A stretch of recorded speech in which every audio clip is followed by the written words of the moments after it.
Saludos cordiales. En esta ocasión vamos a desarrollar el tema de los poderes de una sociedad mercantil, después de haber desarrollado con oportunidad los temas de asambleas, que vamos a desarrollar ahora, los temas de acreditación de propiedad de una sociedad anónima o de una sociedad de responsabilidad limitada, y los temas que desarrollamos sobre los puntos de los órganos de administración de una sociedad mercantil, refiriéndonos a la sociedad anónima y a la sociedad de responsabilidad limitada, con las figuras de el Consejo de Administración y del Administrador Único. En el desarrollo de esta sesión es muy importante que comprendamos que los poderes tienen que otorgarse de una manera muy detallada y cuidadosa para proteger el patrimonio de la sociedad y para vigilar que la persona a la cual se le va a otorgar ese poder desarrolle de manera eficiente los trabajos que el propio poder implica.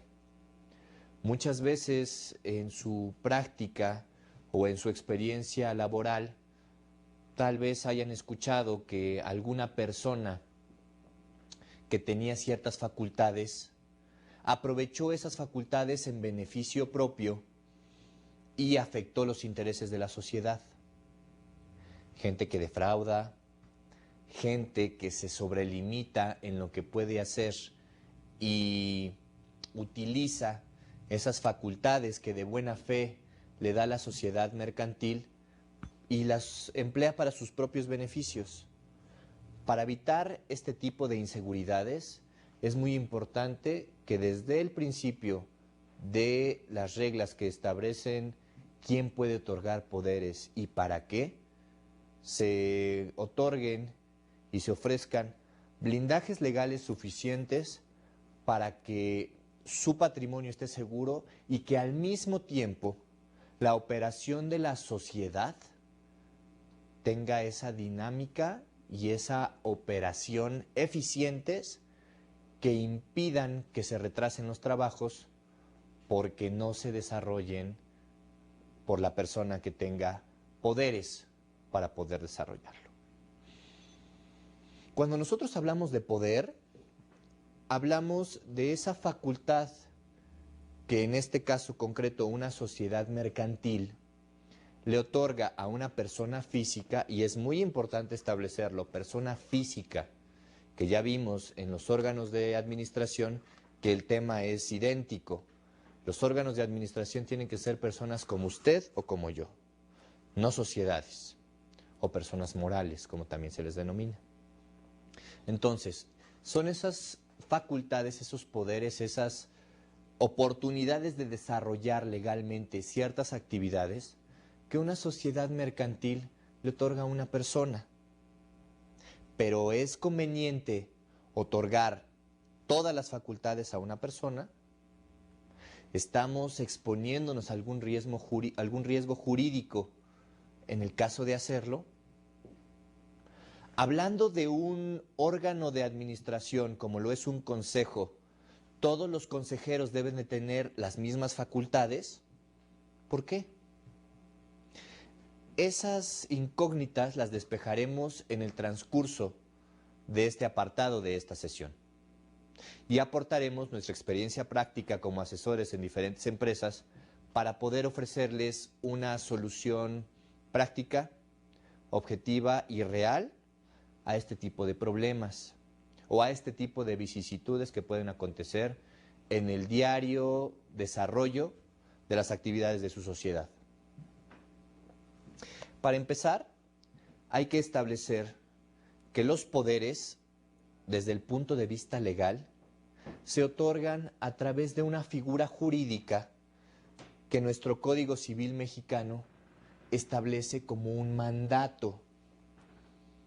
Seguramente en las noticias ustedes han escuchado el término de que el presidente o el jefe de gobierno de México, de cualquier otra nación, es el mandatario, el primer mandatario.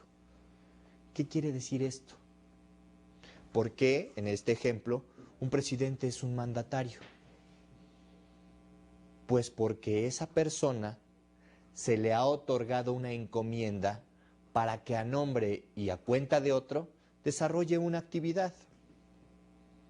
Por eso, bajándolo al tema de sociedades mercantiles, que es el que nos trae a reunirnos en esta ocasión, el mandante es, en el caso concreto, la sociedad mercantil, la gran idea SADCB. Y esta sociedad mercantil le otorgará a una persona física un mandato y su figura de esa persona va a ser el mandatario. Y a partir de ahí desarrollará las actividades que el propio mandato establece. Las reglas del mandato, las vamos a desarrollar en un momento, hacen que se clasifiquen en dos grandes grupos. El mandato general y el mandato especial. ¿En qué se diferencian? En que el mandato general le da completa libertad al mandatario de desarrollar las actividades que se le encomiendan, siempre respetando los límites que la ley exprese. Y en el caso de un mandato especial, se limita a una expresión exacta y específica el ejercicio de ese mandato. ¿Qué ejemplos podemos tener de esto?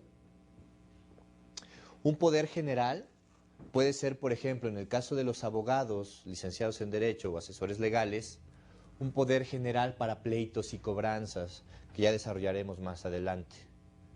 Que con este poder nosotros podemos representar a la gran idea SADCB en todos los actos judiciales litigiosos o de una situación de pleito o cobranza que impliquen las actividades de esta empresa. Presentarnos a juicios, presentarnos ante las autoridades administrativas que llevan a cabo la procuración de justicia, en el caso de México la figura del Ministerio Público, ante las juntas de conciliación y arbitraje, que son las autoridades administrativas que se encargan de regular los temas entre patrones y trabajadores. Es un poder general que ahora desarrollaremos en unos momentos de acuerdo a lo que el Código Civil de México establece. Ese es un ejemplo. ¿Qué ejemplo tenemos de un poder especial? Cuando al gerente de logística de su empresa le dan un poder única y exclusivamente para que desarrolle actividades de importación y exportación frente a autoridades aduaneras. Por ejemplo, no le están dando ninguna otra facultad más que para esa autoridad en ese caso concreto. Otro ejemplo de un poder especial puede ser para una operación específica, para que a su gerente de planta o su gerente general que está atendiendo un negocio en Estados Unidos tenga la facultad de gestionar, negociar, transar y firmar un contrato de distribución con X empresa. Ahí les están otorgando ustedes como la gran idea SADCB a ese mandatario en concreto la facultad única y exclusiva de que desarrollen un acto jurídico en representación de la gran idea SADCB para una situación concreta. Y una vez que se agota, ese poder no sirve para otra cosa. Esos son ejemplos exactos de un poder general y de un poder especial. Ahora veamos qué es lo que nos dice la ley.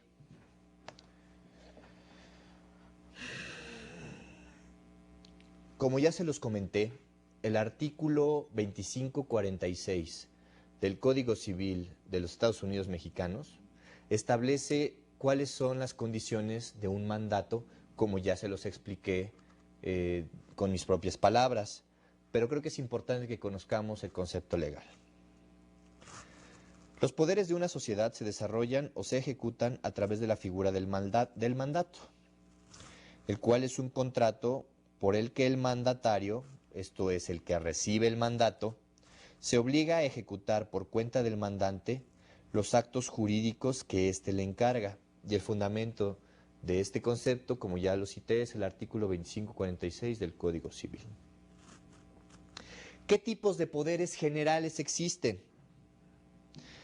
El propio Código Civil establece tres grandes poderes generales.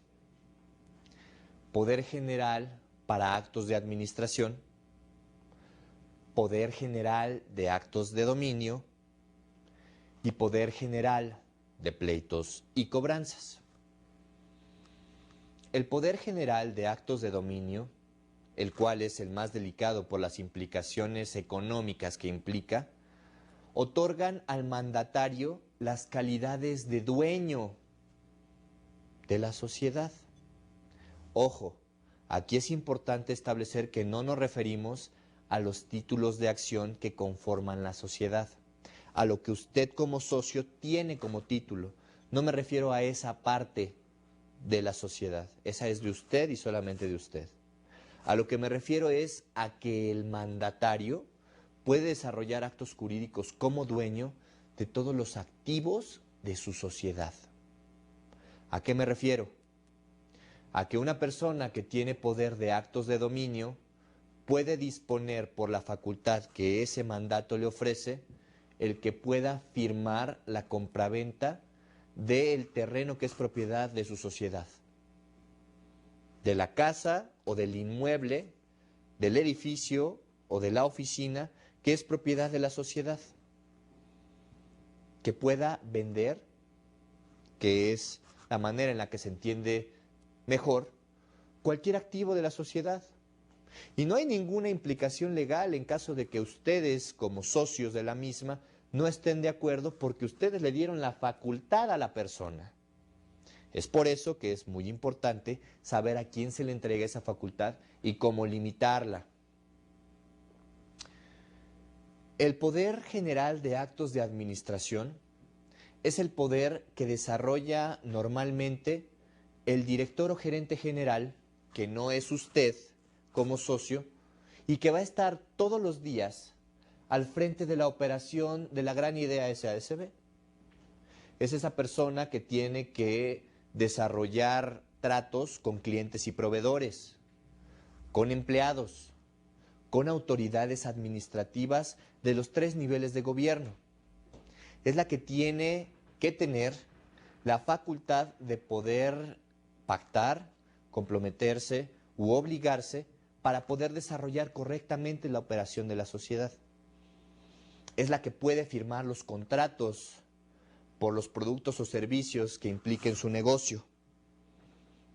Y es uno de los poderes que normalmente se desarrollan con más normalidad y que son más socorridos para el caso de las personas que están al frente de los trabajos de una sociedad. Como ya lo cité hace unos momentos, el tema de los poderes generales de pleitos y cobranzas se otorgan mayormente a los abogados para que estos, a nombre y cuenta de la sociedad, puedan defender sus derechos y puedan, ante las instancias litigiosas, esto es de litigio, de pleito, y judiciales o administrativas pertinentes, representar a la sociedad. No es indispensable que sea el abogado, es recomendable pero no básico. ¿Quién más se sugiere que pueda tener este tipo de poder? Por ejemplo, la gente que se dedica al apartado de recursos humanos de su empresa. ¿Razón? Porque es la que tiene que atender los temas de las controversias con los trabajadores, si es que se tiene que atender un conflicto obrero-patronal ante las juntas de conciliación y arbitraje, como es en nuestro país. A aquella persona que se encarga de logística y que tiene que supervisar el tema del envío de sus mercancías por los vehículos que tiene su sociedad. Le resulta de gran utilidad si es que ese vehículo donde se transportan sus mercancías, que es de propiedad de ustedes, es detenido por que lo asaltaron o porque tuvo un siniestro vehicular y chocó, y hay que presentarse ante las autoridades del Ministerio Público, en el caso de México, que es la autoridad de procuración de justicia, para hacer frente a la situación, liberar el vehículo, otorgar perdones, denunciar ilícitos, y esto lo podría bien hacer una persona que no sea el abogado.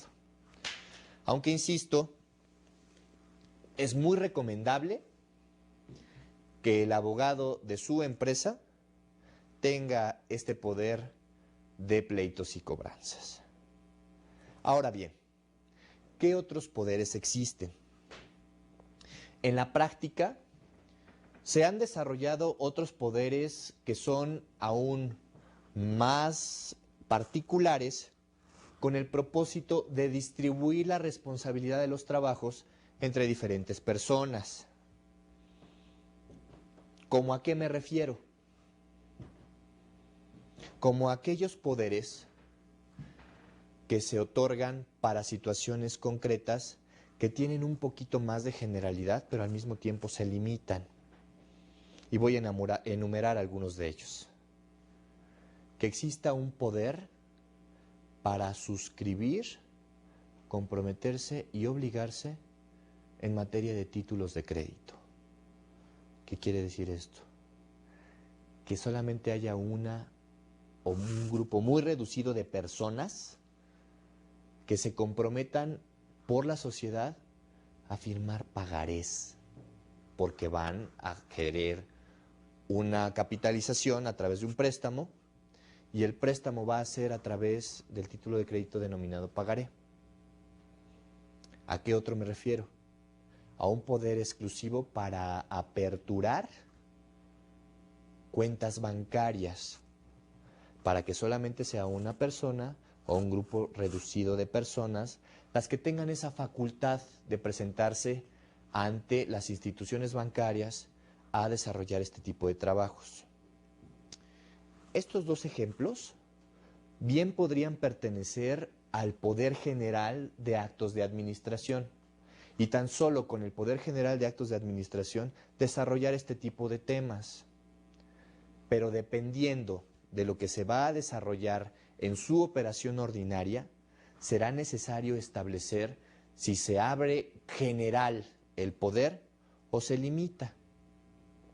Otro tema muy importante de desarrollar en este apartado específico de los poderes es considerar, en el caso de que sean varios los que van a desarrollar las actividades y representación de la sociedad, que se logren combinaciones para que uno de los consejeros, si estamos hablando de un consejo de administración, o todos no tengan todos las mismas facultades, porque entonces se podría perder un poquito el orden. Porque si todos tienen las mismas facultades, prácticamente todo el mundo puede hacer lo que quiera, porque está facultado para hacerlo. ¿Qué es recomendable en estos casos cuando es un número, inclusive yo me atrevería a sugerir, mayor de 4 o 5 personas en un consejo de administración? Que los poderes sean mancomunados. Esto es, que una sola persona no pueda desarrollar ninguna actividad dentro de los poderes que le son conferidos, si no es en compañía y aceptación de otro. En el caso de temas sensibles como actos de dominio o como transmisión de activos, que es prácticamente lo mismo. ¿Y qué sí pueden tener poderes individuales? Pues para actos de administración, los cuales se podrían limitar hasta un porcentaje determinado de dinero que cumpla con las obligaciones a las que se está comprometiendo por parte de la sociedad. Por ejemplo, a no poder firmar operaciones legales o contratos por cantidades superiores a los 100,000 pesos, a los 500,000 o al millón, dependiendo de su operación. Estos temas los desarrollaremos a través de algunos ejercicios, los cuales se encontrarán en su material de apoyo, Y si quieren ustedes ahondar en algunos de estos temas, les proponemos alguna bibliografía que aparece también dentro de su material. Es muy importante que este tema de los poderes lo desarrollen en un ambiente de completa claridad dentro de su sociedad para que no existan problemas, porque lamentablemente de no llevarlo con las seguridades y blindajes correctos puede ser un punto en el que pueda haber un riesgo, el cual es innecesario, y nosotros como abogados estamos en este momento con ustedes tratando de prevenir cualquier contingencia. Muchas gracias y en un momento continuamos.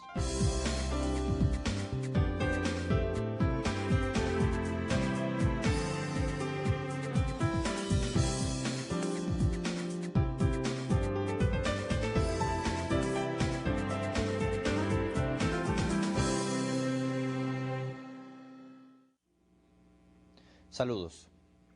Ahora vamos a retomar desarrollando el tema del conocimiento de una sociedad anónima, a la vez de desarrollar el tema del conocer una sociedad de responsabilidad limitada, mencionando, como ya lo comentamos anteriormente, que explicaremos las profundidades y cuestiones prácticas más relevantes de ambas, pues consideramos que son las más representativas y emblemáticas de lo que distingue una sociedad de capitales, como es la sociedad anónima, a una sociedad de personas, como es la sociedad de responsabilidad limitada. Sin menoscabo de recordar que existen otras sociedades mercantiles que, al menos en nuestro país, no son de un uso tan constante como estas dos que acabamos de referir. Es importante que ustedes, al darle seguimiento a su material de apoyo, recuerden que antes de desarrollar estos temas, vimos lo concerniente a los órganos de administración de la sociedad, a la manera de acreditar la propiedad en las mismas, a los poderes que emanen de ellas, y vamos a vincular el tema de las reglas de las asambleas de una sociedad mercantil al desarrollar los temas de la sociedad anónima y la sociedad de responsabilidad limitada, para poder cerrar correctamente el círculo de esta sesión. Es muy importante que, de preferencia, como lo indica su material de apoyo, tengan a la mano la legislación local del país al que pertenecen y que les pueda servir de referencia a los conceptos que se desarrollan en este módulo. Es importante recordar que, de acuerdo a nuestro ejercicio profesional como abogados de México, nosotros desarrollamos los ejemplos con base a la legislación mexicana. Empero, esto funciona de manera paralela a las legislaciones prácticamente de todo el mundo de habla hispana, donde, debido a que contamos con la misma raíz jurídica, podemos coincidir en muchos temas, independientemente de que haya algunas particularidades entre la legislación de una nación y de otra. Es por lo anterior por lo que consideramos vehementemente importante que ustedes consulten su legislación nacional, que tengan a la mano la equivalencia del Código de Comercio que en México utilizamos, o de esa ley de sociedades mercantiles que ustedes puedan tener en sus países donde desarrollan su actividad empresarial. Dicho lo anterior, vamos entonces a establecer los contenidos y alcances de una sociedad anónima y una sociedad de responsabilidad limitada. Para efecto de lo anterior, necesitamos consultar algunos conceptos que establece nuestra ley para de ahí desarrollar algunos ejemplos. Vamos a iniciar el tema del análisis de la sociedad anónima con base o con inicio en las asambleas de accionistas, las cuales son de gran importancia. Inclusive, para efectos de la ley en México, se establece que la Asamblea General de Accionistas es el órgano supremo de la sociedad. ¿Qué quiere decir esto? Que todas las decisiones que se lleven a cabo dentro del seno de una asamblea de accionistas son las que por ley deben imperar, aún y sobre las decisiones que tome el Consejo de Administración o Administrador Único, pues son, como ya lo referimos anteriormente, los accionistas los que aportaron su capital, lo arriesgaron y confiaron en esa gran idea que transformaron en una sociedad mercantil y por ende son las personas que tienen los privilegios, derechos y obligaciones de tomar todas las decisiones de la sociedad. Explicando también, como un punto de aclaración, que estas decisiones se irán llevando a cabo en la práctica a través de los órganos convenientes, como, ya lo citamos, el caso del Consejo de Administración, que tomará algunas instrucciones de la Asamblea de Socios y a la vez de tomar estas instrucciones desarrollará lo que sus mandatos y la propia naturaleza del Consejo establezca. Ahora bien, ¿qué tipos de asambleas de socios existen? Para la ley están establecidas dos tipos de asambleas. Y estos tipos son las asambleas ordinarias y las asambleas extraordinarias. Pero la pregunta es, ¿qué se ventila o qué se desarrolla en una y qué en otra? La ley nos dará las bases para poder resolver esta pregunta. Y me voy a permitir leer de manera literal lo que establece nuestra legislación. Las asambleas generales de accionistas son ordinarias y extraordinarias, como ya lo cité. Unas y otras se reunirán en el domicilio social y sin este requisito serán nulas, salvo caso fortuito o de fuerza mayor. Si ustedes recuerdan, en el pasaje correspondiente de nuestros cursos, establecimos que hay que establecer el domicilio social de una manera general.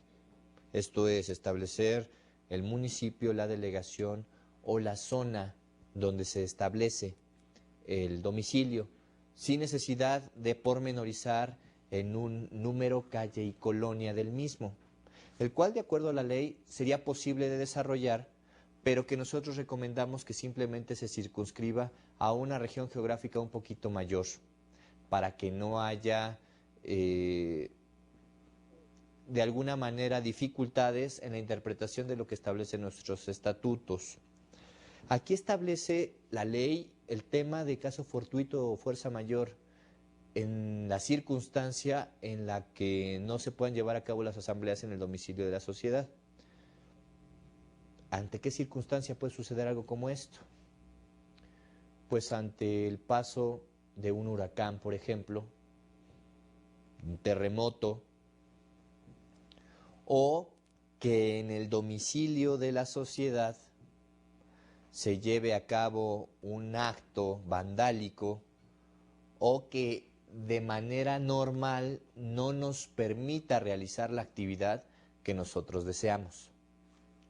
En esos casos, bien documentado, como yo lo recomiendo a través de una fe de hechos de un fedatario público, llámese notario o en el caso de México, corredor público, que dé fe que hay una imposibilidad de llevar a cabo la asamblea, con ese soporte documental se puede acreditar que la asamblea se tuvo que llevar a cabo en otro lugar y de esa manera liberarnos de la responsabilidad de caer en una nulidad dentro de nuestros trabajos de la asamblea. La nulidad implica que el esfuerzo o el acto jurídico realizado sea inválido, lo cual es algo que no deseamos. Muy bien, continuando. Son asambleas ordinarias las que se reúnen para tratar de cualquier asunto que no sea de los enumerados en la propia ley, en su artículo 182. Entonces, ¿qué quiere decir esta cuestión tan técnica? que lo que no está definido como extraordinaria, entendiéndolo a contrario sensu, entonces es ordinario. Razón por la cual debemos de conocer cuáles son los elementos que nuestra ley sí dice que son de asamblea extraordinaria para conocer que lo que no sea, entonces será ordinaria. Y ahorita daremos la explicación. ¿Qué nos enumera la ley que sí son extraordinarias? Son extraordinarias las asambleas que se reúnan para tratar cualquiera de los siguientes asuntos. Prórroga de la duración de la sociedad. Si ustedes recuerdan, establecimos que la vida máxima en un primer ciclo de una sociedad mercantil es de 99 años. Si se quiere prorrogar, bueno, entonces tendrá que ser a través de una asamblea extraordinaria. Como paréntesis a esto, las reglas para establecer quórums de participación en una asamblea ordinaria a una extraordinaria son diferentes, porque los temas que se desarrollan en una asamblea extraordinaria, por su relevancia, requieren que de mayor manera o de mayor número asistan la mayoría de los socios, porque la ley misma y los estatutos de su sociedad deben de establecer las reglas en caso de que no se cumpla con un 100% de asistencia a esas asambleas por parte de los socios. Y razón por la cual desarrollaremos el punto en concreto un poco más adelante. Entonces mencionamos prórroga de duración de la sociedad. Disolución anticipada de la sociedad. No duramos hasta los 99 años, señores. Nos vamos a quedar a los 20 porque así conviene a nuestros intereses, porque se decidió de esa manera. Nada más. Aumento o reducción del capital social. Si ustedes recordarán, establecimos que el mínimo para una sociedad anónima es de 50,000 pesos. Vamos a pensar, para ejemplificar el punto, que la sociedad nace con un capital social de 100,000 y que por motivos de solidez financiera aportamos 100,000 pesos más en el transcurso de un año y aumentamos el capital social de la sociedad, lo cual implica que ahora son 200,000 pesos. Muy bien. Siguiendo el ejemplo, vamos a suponer que por una estrategia o porque uno de los socios se retira, se tiene que reducir ese capital social. Y ese socio que en ejemplos anteriores de otros apartados de este módulo, mencionamos que había aportado 30,000 pesos. Bueno, se retira de la sociedad, se le liquidan sus 30,000 pesos y como no hubo otro postor para que se transmitieran sus acciones, se reduce el capital. Y de 200,000 que se estableció en nuestro ejemplo, menos 30 quedan 170,000. Bueno, las reducciones y los aumentos del capital social tendrán que ser materia de asambleas extraordinarias. Cambio de objeto de la sociedad. Que ya no nos dediquemos, como ya habíamos citado, a vender cámaras, sino ahora nos dediquemos a vender relojes, que es un tema diferente o un objeto social distinto al que ya habíamos desarrollado. Entonces, cualquier cambio en el objeto de la sociedad hay que desarrollarlo. Otro ejemplo puede ser, iniciamos como comercializadora. Bueno, pues ahora vamos a ser inmobiliarios. Giros completamente distintos, pero que de acuerdo a la ley son perfectamente permitidos también para que se desarrollen las modificaciones que la ley nos ofrece, para que con la misma sociedad podamos desarrollar lo que nosotros nos parezca dentro de la ley. Cambio de nacionalidad de la sociedad. Esto es que decidamos que la sociedad, en nuestro ejemplo, deje de ser mexicana y, de acuerdo a la legislación y formalidades de otro país, pase a ser de nacionalidad distinta a la nuestra. Transformación de la sociedad.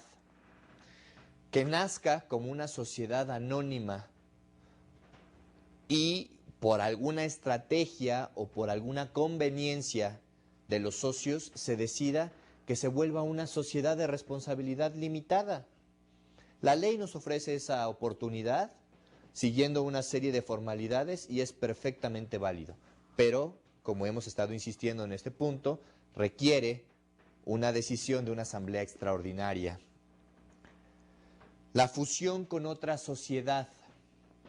El fusionar una sociedad implica que dos sociedades que nacieron separadas se unan para formar una sola, subsistiendo una de ellas y desapareciendo la otra porque fue absorbida por la primera. Este tema de la fusión también es un tema recurrente dentro de las actividades corporativas de una sociedad y es importante que ustedes conozcan que es materia de asamblea extraordinaria y que tiene una serie de formalidades muy específicas que hay que cubrir para que la ley le dé toda la validez a ese acto. Emisión de acciones privilegiadas. Es otro tema que se tiene que decidir en asamblea extraordinaria.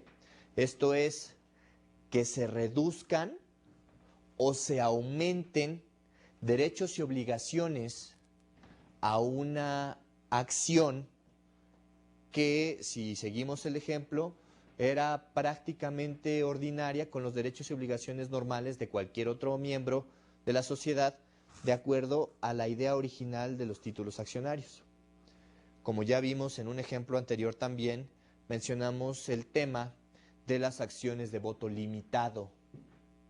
Y para limitar acciones en cuanto a sus derechos y obligaciones, tendríamos que establecerlo en una asamblea extraordinaria. La emisión de bonos, que es conceder ciertas cantidades de dinero por algún trabajo o situación específica, llámalo un bono de fundador, debido a que la asamblea decida que al ser los fundadores de la sociedad van a tener un bono por el 10% de las utilidades simplemente por ser fundadores. O que se le designe un bono de X cantidad al director general de la sociedad, que es un mandatario de la misma, por haber cubierto y cumplido X número de ventas durante el año o X número de objetivos alcanzados. Son ejemplos de emisión de bonos. Cualquier otra modificación del contrato social. Este último punto es el que prácticamente puede distinguir una asamblea extraordinaria de una ordinaria, para que no tengamos que memorizar todo lo que en este momento hemos desarrollado con diversos ejemplos. En el momento en el que ustedes tengan que modificar las reglas de su sociedad, esto es, los estatutos sociales que nacieron o que fueron el origen del nacimiento de su sociedad, en el momento que hay un cambio en ese documento, en esas reglas, es de automático una situación que se tiene que ventilar en asamblea extraordinaria. Cualquier otra se puede desarrollar en asamblea ordinaria. ¿Qué ejemplos podemos citar de asambleas ordinarias? El más socorrido, pero no por eso menos importante, el tema de la aprobación de los ejercicios sociales cada año de vida de la sociedad. Que recordando lo que desarrollamos en momentos anteriores, se establece que es esa asamblea ordinaria donde tienen el derecho y a la vez la obligación los socios de presentarse a conocer de qué manera se desarrollaron todos los trabajos durante un año de actividad de la sociedad. Y que si están satisfechos con las explicaciones y los razonamientos que llevaron a ofrecer esos resultados, entonces se aprueben los mismos. Y de esa manera se pueda seguir trabajando con el mismo o diferente programa de actividades de acuerdo a los administradores de la sociedad. Digamos que la asamblea ordinaria que aprueba ejercicios sociales es el ejemplo idóneo para poder establecer qué se debe de ventilar en una asamblea de esta naturaleza. Muy bien. Dicho lo anterior, es muy importante establecer cómo se llevan a cabo las convocatorias y qué quórums se deben de cubrir de acuerdo a lo que establece la ley. ¿Por qué es importante esto? Porque si no cubrimos el quórum que la ley establece o no cubrimos con las debidas formalidades que la misma ley nos señala, la asamblea puede tener nulidades y ser inválida. Y esto es muy importante que ustedes lo conozcan y que lo practiquen, porque si desarrollan ustedes una asamblea cuya toma de decisiones es vital para el ejercicio de su sociedad y no cumplen con las formalidades de ley y las formalidades de sus estatutos, por muchos esfuerzos que hayan realizado, la asamblea va a tener ese gran hoyo que afecte la sana validez de la misma. ¿A qué me refiero? En la práctica hay ocasiones en las que por una mala toma de decisiones o por evitar que algún socio se presente a la asamblea, errónea, poco ética e ilegalmente, se establecen las asambleas sin avisarle a todos los invitados. Para corregir esto, la ley establece una serie de formalidades que se tienen que seguir para que le den validez de que se difundió más allá de una llamada telefónica o de un escrito que se va a llevar a cabo una asamblea. Y esto es a través de la publicación de la orden del día, convocando a todos los socios de la sociedad La Gran Idea SADCB a una asamblea general de accionistas. La ley a su vez obliga al administrador, llámese órgano colegiado como consejo o administrador único, que dentro de esa publicación se establezca dónde va a ser la asamblea, cuándo y con qué objeto, estableciendo con puntualidad todos los temas que se desarrollarán en la orden del día. Si ustedes checan cualquier periódico de circulación nacional en sus propios lugares de residencia, seguramente encontrarán que hay convocatorias donde se establece que a los socios o accionistas de la empresa La Gran Idea SADCB, con fundamento en la ley, artículos tal y tal, se les convoca a una junta en la cual se desarrollarán X temas. Esta publicación, por X número de veces, en periódicos de circulación nacional o en periódicos oficiales de los gobiernos de cada una de las entidades o países. ¿Por qué digo entidades o países? Porque pueden ser a través de gacetas oficiales de los estados del país o a través de la Gaceta de Difusión, que en México es el Diario Oficial de la Federación, que tiene una observancia y una vigilancia en todo el territorio nacional. Esto es, no se puede sorprender a los socios de que solamente se les avise a unos cuantos y no a todos.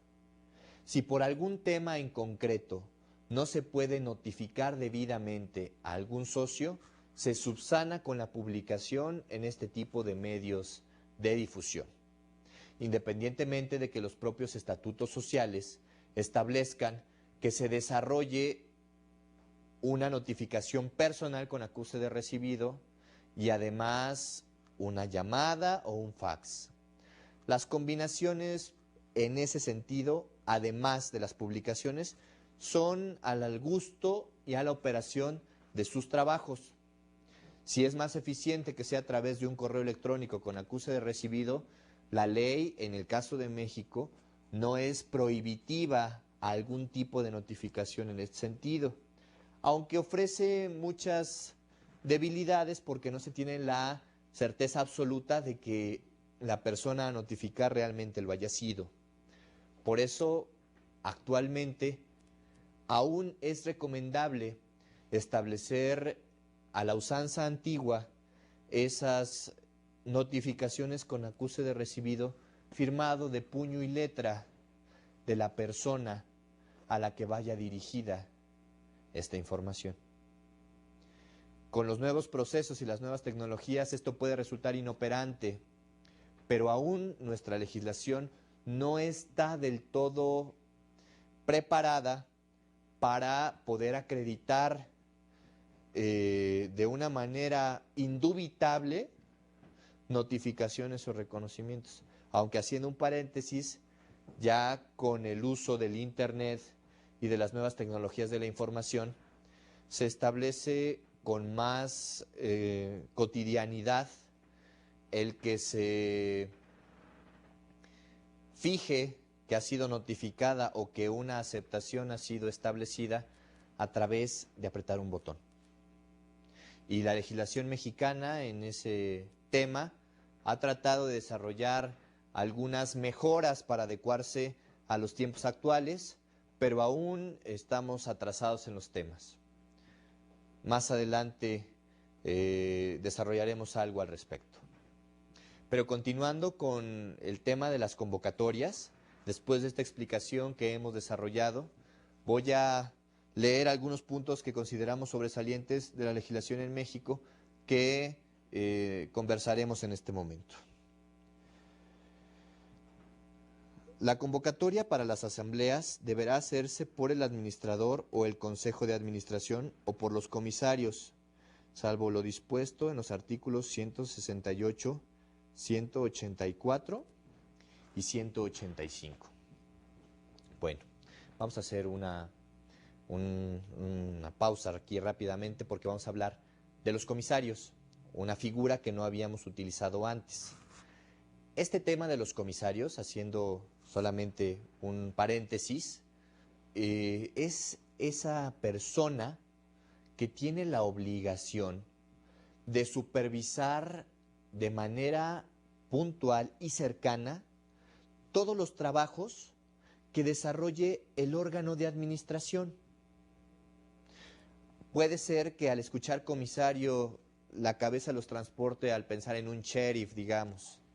Bueno, en el caso de los temas legales que nos atañen, este comisario, si podemos entender y seguir el ejemplo, se referirá a esa persona que tiene la obligación por parte y en encomienda de los socios de vigilar lo que los administradores hagan, con el propósito de ofrecer un equilibrio para que de alguna forma, si el comisario, después de revisar la información financiera, contable y legal de la empresa, no está de acuerdo con algo, lo pueda hacer de manifiesto a los socios.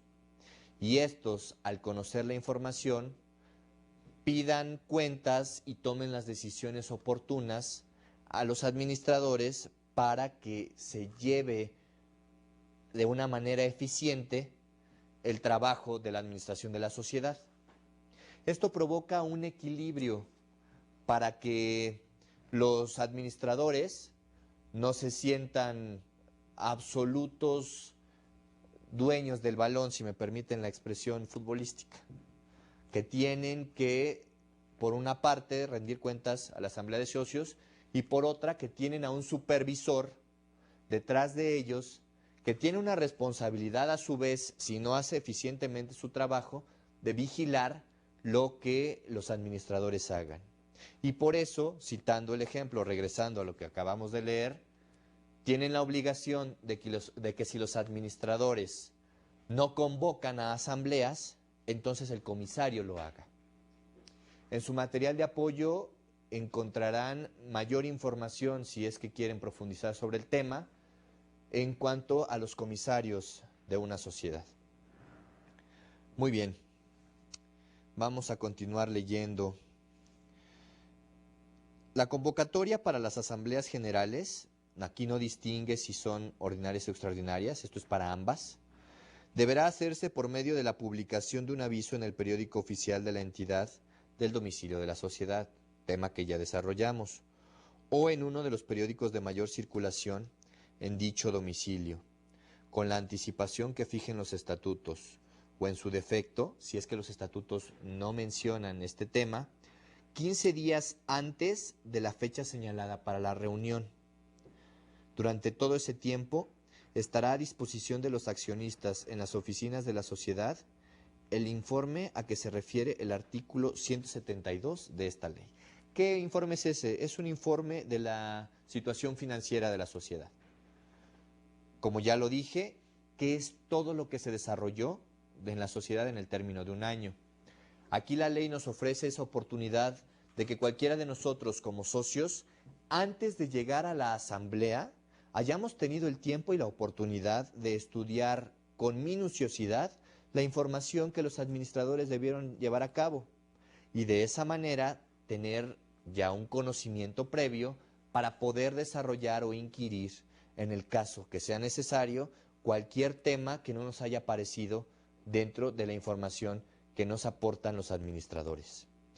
Esto en empresas pequeñas no se utiliza mucho, es importante y vale la pena decirlo, pero cuando estamos hablando de grandes inversiones de capital, todas estas formalidades que la ley nos obliga se siguen al pie de la letra, porque estamos hablando, como ya lo dijimos anteriormente, de un grupo de personas desconocidas cuyo único propósito en común es que aportaron X número de capital para poder ser tenedores de una acción de una sociedad anónima.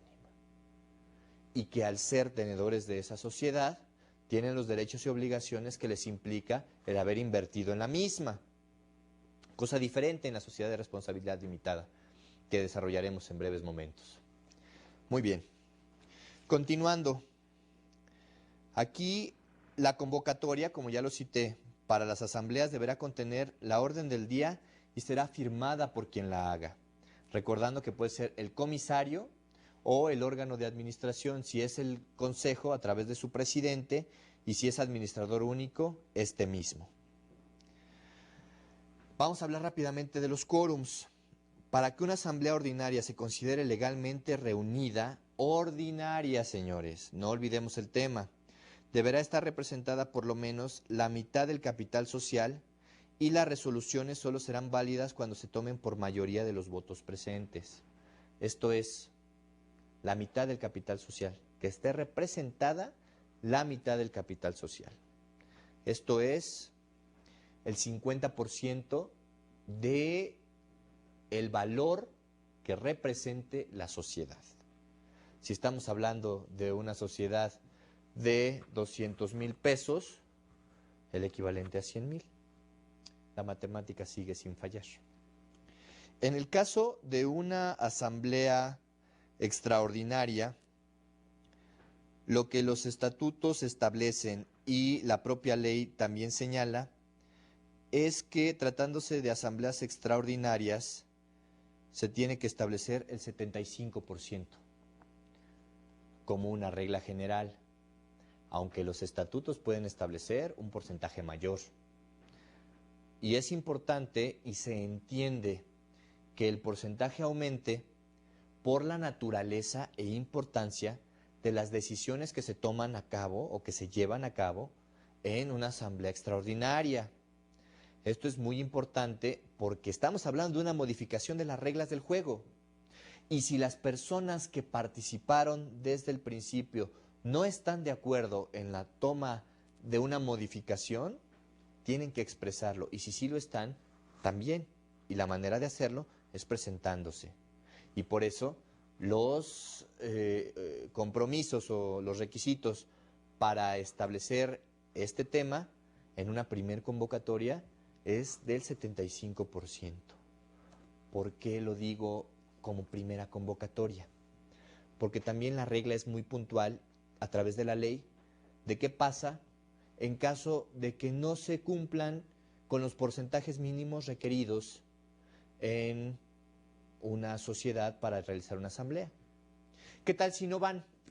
Bueno, si se cumplen todas las formalidades que la ley exige, y en primera convocatoria no se presentan, las reglas se relajan para una segunda convocatoria, hablando de ordinarias, porque la ley cita que si estamos hablando de una segunda convocatoria en asamblea ordinaria, ya no será necesario el 50%, sino que simplemente de los accionistas que se presenten. Y para el efecto, vamos a desarrollar lo que nos dice la ley. Si la asamblea no pudiera celebrarse el día señalado para su reunión, se hará una segunda convocatoria, con expresión de esta circunstancia, y en la Junta se resolverá sobre los asuntos indicados en el orden del día, cualquiera que sea el número de acciones representadas. Esto es hablando de una asamblea ordinaria, es muy importante. ¿Qué pasa en una segunda convocatoria de extraordinaria? Bueno, en una segunda convocatoria de extraordinaria las decisiones se tomarán siempre por el voto favorable del número de acciones que representen por lo menos la mitad del capital social. Entonces, en una segunda convocatoria en extraordinaria se relaja de 3/4 partes o del 75% a la mitad. ¿Y por qué se hace esto?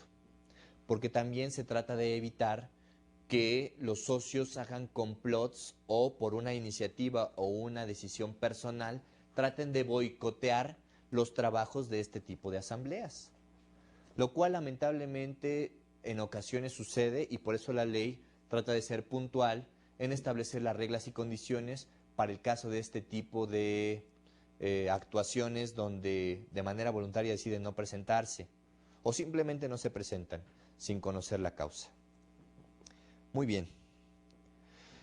Después de desarrollar estos puntos de las asambleas, es importante establecer que una sociedad anónima, como ya lo comenté en otros momentos, tiene como un tema de principal naturaleza esa obtención de recursos sin importar de qué se trate o quién lo desarrolle. Es por eso que es una sociedad de capitales y su naturaleza es rápida e inmediata. Pero, ¿qué pasa con la sociedad de responsabilidad limitada? Bueno, se los explicaremos rápidamente. Y para mayor profundidad en los temas, todo esto que estamos platicando vendrá, como lo tienen ustedes perfectamente desarrollado, en su material de consulta. La sociedad de responsabilidad limitada tiene una serie de diferencias y inclusive se puede establecer bondades para establecer el ingreso o salida de socios tomando en cuenta la decisión de todos los participantes. Y otra cosa muy importante, en la sociedad de responsabilidad limitada se pueden establecer reglas para el caso del fallecimiento de alguno de los socios, para que el socio que fallezca se le liquide a sus herederos la parte que aportó, pero que no se les permita entrar, porque no hay ese acercamiento o esa permanencia. Eso lo decidirá la asamblea. Pero la sociedad de responsabilidad limitada, como es una sociedad de personas, ofrece esa salida. Situación distinta a la sociedad anónima, porque el tenedor de un grupo de acciones en una sociedad anónima, si fallece, en México tiene que seguir las reglas de la sucesión. Y eso implicaría que los hijos o los herederos de esta persona, si se ostentan como legítimos tenedores de sus acciones, van a participar en la sociedad, nos guste o no nos guste. Y en una sociedad de responsabilidad limitada, a diferencia.